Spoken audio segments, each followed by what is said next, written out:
In July of 1973, 15-year-old Paula Gail Lee walked right into the police department of Fort Lauderdale, Florida, with a wild, almost unbelievable story. The girl described how she had run away from her home in Kentucky and how she and another teenager wound up inside a soundproof chamber that was essentially a dungeon, the kind that's built for playing out kinky fantasies. The news media would eventually dub it a house of horrors, which it truly was, and what this girl experienced there was horrifying. Paula Lee told the police about chains and straps that hung from the walls and ceiling. She talked of being forced into performing acts against her will while being photographed, and her story took a gruesome turn when she talked of murder, severed limbs, hours of being chained up and assaulted, and then finally being set free. The police were highly skeptical of Lee's story, to put it mildly, but they decided to at least follow up on the first part, that she had run away from her family in Kentucky.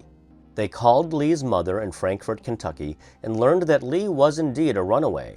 Then the police told Lee's mother of the bizarre and upsetting tale that her daughter had just woven. And the mother's response? Quote, "She's a pathological liar who is continually making up bizarre stories." My name is Michael, and this is the story of a pair of teenage runaways who actually were lured into a literal house of horrors. The aftermath was a scene so bizarre that a Dade County homicide detective remarked, "I never saw anything like this before. I never even read anything like this before." And a word of warning, this story does involve the R word, so please proceed with caution. The full newspaper article from my thumbnail is available at grimsilence.com, and if you're interested in true crime that tends to be a bit older and more obscure, please be sure to like and subscribe. Less than a week before her life turned into a living hell, Paula Lee had been dropped off for summer school in Frankfort, Kentucky. She had failed her freshman year in high school and had some catching up to do, so she walked in through the school's front door, and then she kept walking straight through the school's back door to a waiting car with 3 of her friends inside. Lee had done something very similar just a few weeks before, going on an unannounced road trip with the same 3 friends. This was one of the various reasons that Lee's mother would later call her daughter a pathological liar and also describe the girl as nothing but trouble. Perhaps it was Lee's strict upbringing in the Baptist church that led her astray, or maybe it was her growing boredom with living in Frankfort, the state capital of Kentucky, a quiet town of roughly 20,000 people at the time. Lee and her 3 friends had picked the beaches of Fort Lauderdale as their destination. Fort Lauderdale was, and still is, a popular spot for young people looking to party and let loose. Paula Lee and her friends completed the 1,000-mile drive within a couple of days. But strangely, not long after arriving in Fort Lauderdale, Lee ditched her friends for the company of 16-year-old Mark Bernard Matson.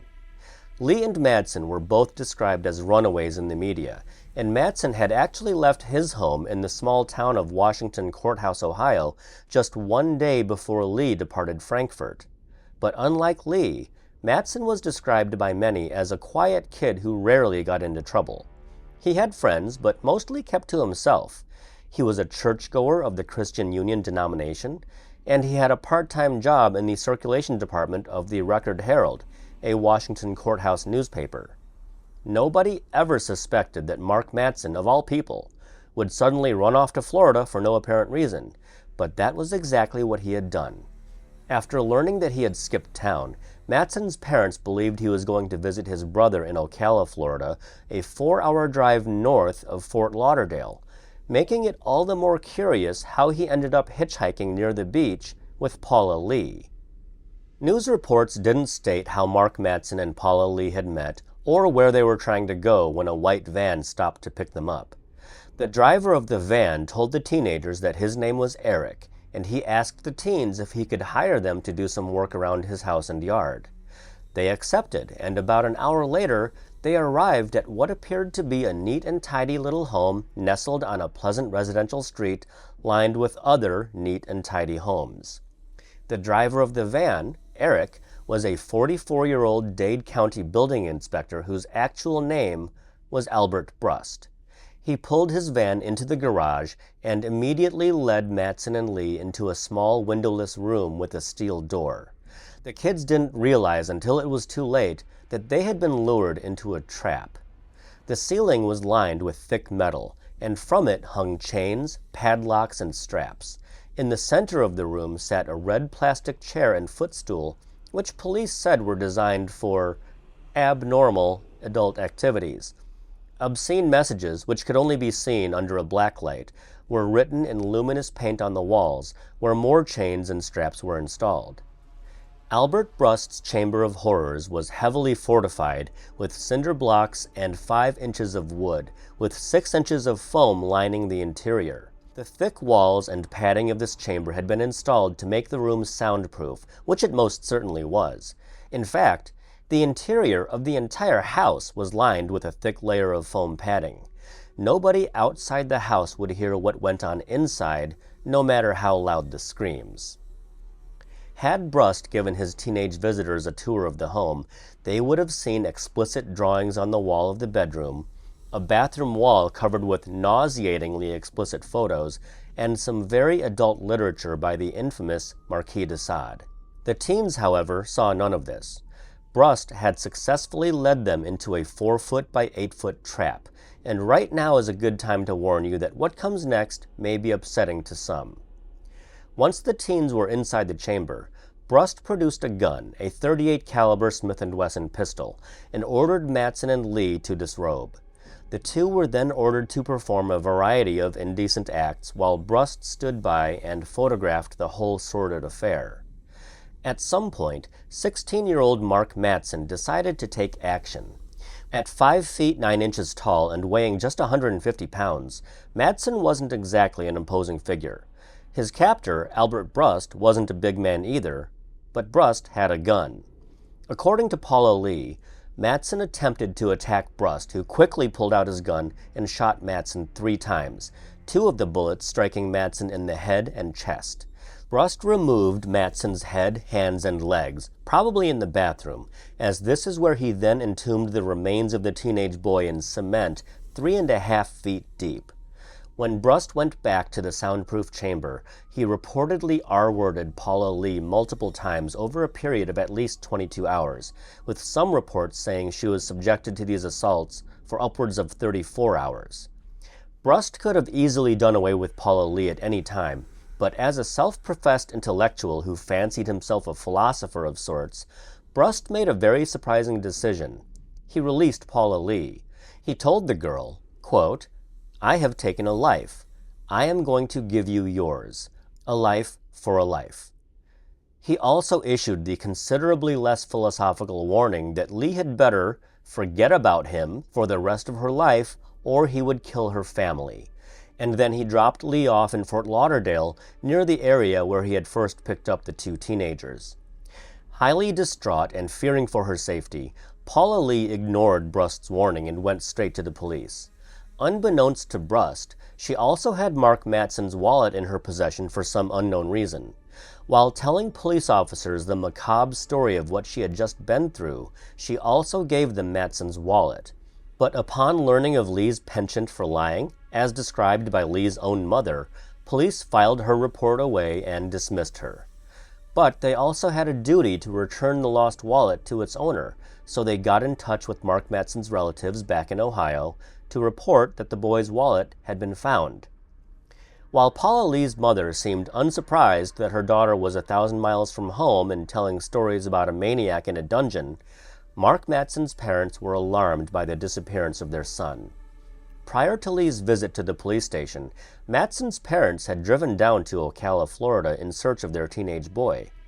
When Mark Matson failed to show up at his brother's home in Ocala, his parents headed back to Ohio to file a missing persons report. It was the day they arrived back in Washington Courthouse that they learned of Mark's wallet being turned in and the bizarre story told by a girl they'd never heard of before. Soon afterward, the Matsons headed back to Florida, only this time they were headed for Fort Lauderdale. After being laughed out of the police station, Paula Lee's mother wired her $73, which she used to get on a bus back to Kentucky. She was still terrified that the monster she knew as Eric might locate her. Upon arriving back home, her parents promptly had her hospitalized and placed under constant watch for fear that she might run off again. An article detailing her return home used the pseudonym Mary Ellen Jones to protect her identity, although by the time this article was published, Albert Brust would already be dead. But at the time that Lee was hospitalized and kept under guard, Albert Brust was alive and well, and he was beginning to question the wisdom of releasing the teenage girl. In his diary, which police would later describe as spaced out, he raised the question of whether his own capacity for empathy had proved his undoing. The prospect of being arrested and thrown in prison wasn't exactly appealing to Brust, as he had been locked up before. In 1951, 22 years before picking up Lee and Matson, Brust had pulled off a string of petty robberies. He would respond to used car ads, ask to take the car out for a test drive, and then he would drive the owner of the car to a deserted location where he would rob that person at gunpoint. His final robbery attempt was when he tried to rob an ex-cop who was able to subdue him and have him arrested. But the time Brust spent in prison actually proved to be very useful to his future plans for home remodeling. It was through a vocational rehabilitation program that Brust learned carpentry, welding, and other skills that he put to use in building the soundproof chamber where he would eventually trap Paula Lee and Mark Matson. When Brust moved into the home where he would later build his secret chamber, his neighbors were perplexed as to why a single man would choose to live in a neighborhood populated entirely by families. Brust had no children. In fact, Brust hated children. And he hated dogs and noise. Brust hated just about everything, and he let his neighbors know it. Hence, it comes as no surprise that Albert Brust was described by neighbors as creepy and weird, and many thought of him as a hermit who was generally unpleasant to be around. And this probably explains why few, if any, tears were shed in that neighborhood when news spread that Albert Brust's lifeless body had been discovered in his backyard, seated in a lawn chair with his unblinking eyes gazing straight up at the sky. A little less than a week after releasing Paula Lee from captivity, Brust's next-door neighbors saw Brust sitting there motionless and didn't think much of it at first. But according to her children, Brust had been sitting there in his backyard for 2 days, and when the man remained in the lawn chair, unmoving during a heavy thunderstorm, she picked up the phone and told police that her neighbor might be dead. Dade County authorities arrived and found that Brust was definitely deceased, and an autopsy would later confirm that he had died by drinking chocolate milk spiked with a heavy dose of cyanide. Police went through his house to look for further clues as to what might have caused the man to end his own life, and what they discovered in the bathroom was nothing short of shocking. Inside the shower stall was a solid block of cement, and seeping out of the cement was the blood of Mark Matson, his body encased within. The Department of Public Works was called in to begin tearing the cement tomb apart while officers continued throughout the house, discovering the chamber with its chains and straps, the obscene drawings on the bedroom wall, and everything else. When Fort Lauderdale police learned of the horrors discovered in the home of Albert Brust, they recalled that peculiar girl who had come in a week before with her wild story of murder and assault inside a padded chamber. They suddenly realized that Paula Lee had been telling the truth.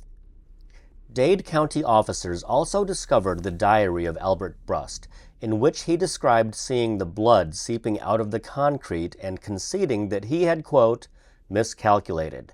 He had failed in his attempt to conceal the body of his young victim, and he apparently had no desire to deal with it. Earlier entries in Brust's diary spoke of his long fascination with ending himself, and he had even written down a list of Nazi officers who had taken cyanide when the Third Reich fell at the end of World War II. And so Albert Brust, no doubt thinking of his final act as some kind of poetic end, chose the easy way out as the poison overtook him in his lawn chair.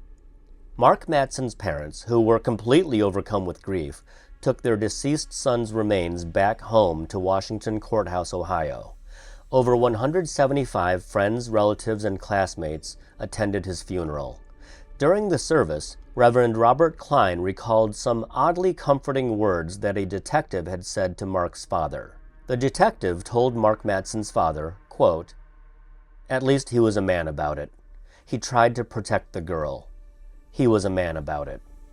And that was how the town of Washington Courthouse, Ohio, remembered Mark Matson, that he had died like a man, trying to resist what he thought was wrong.